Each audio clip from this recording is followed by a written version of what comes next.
When a president's party controls both chambers of Congress, their agenda moves fast. Bills become laws, regulations vanish, and the opposition can do little more than watch.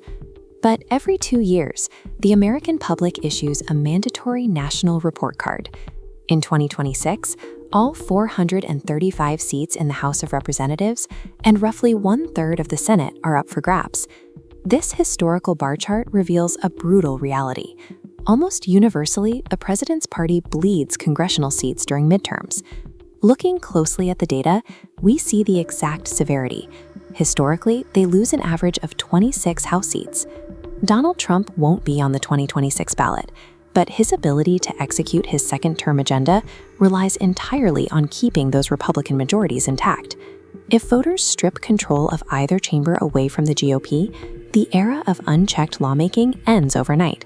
In its place, Washington plunges straight into total political warfare. The most immediate shock to the system is legislative gridlock. A new Democratic majority in the House can simply refuse to bring any bill the president supports to the floor. Tax cuts, deregulation, immigration packages, they all hit a brick wall. The president can still wield his veto pen against Democratic bills, but Congress holds the power to override him with a 2/3 majority, effectively paralyzing the creation of any new domestic policy. With their lawmaking capabilities neutralized, a hostile Democratic majority will immediately pivot to a different, far more aggressive tool: congressional oversight. Committees hold enormous power to issue subpoenas and pry open internal administration records. Expect a flood of aggressive investigations into the president's foreign policy decisions, potential conflicts of interest, and use of executive power. And with a simple majority required in the House, impeachment would immediately resurface as a serious, highly probable threat.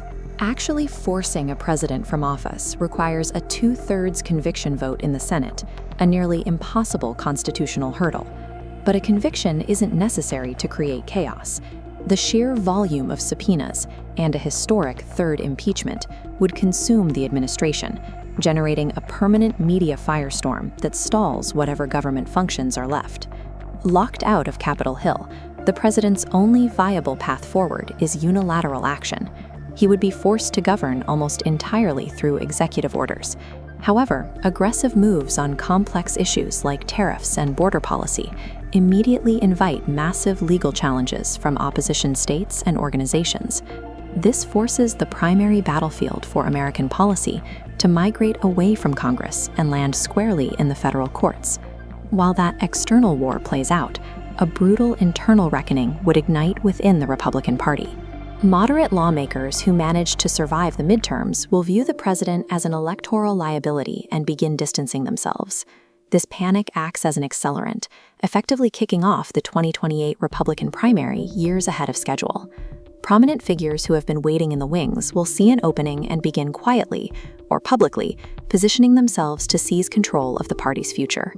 Even fierce loyalists will be forced to maneuver defensively, reading the shifting winds and preparing their own political lifeboats.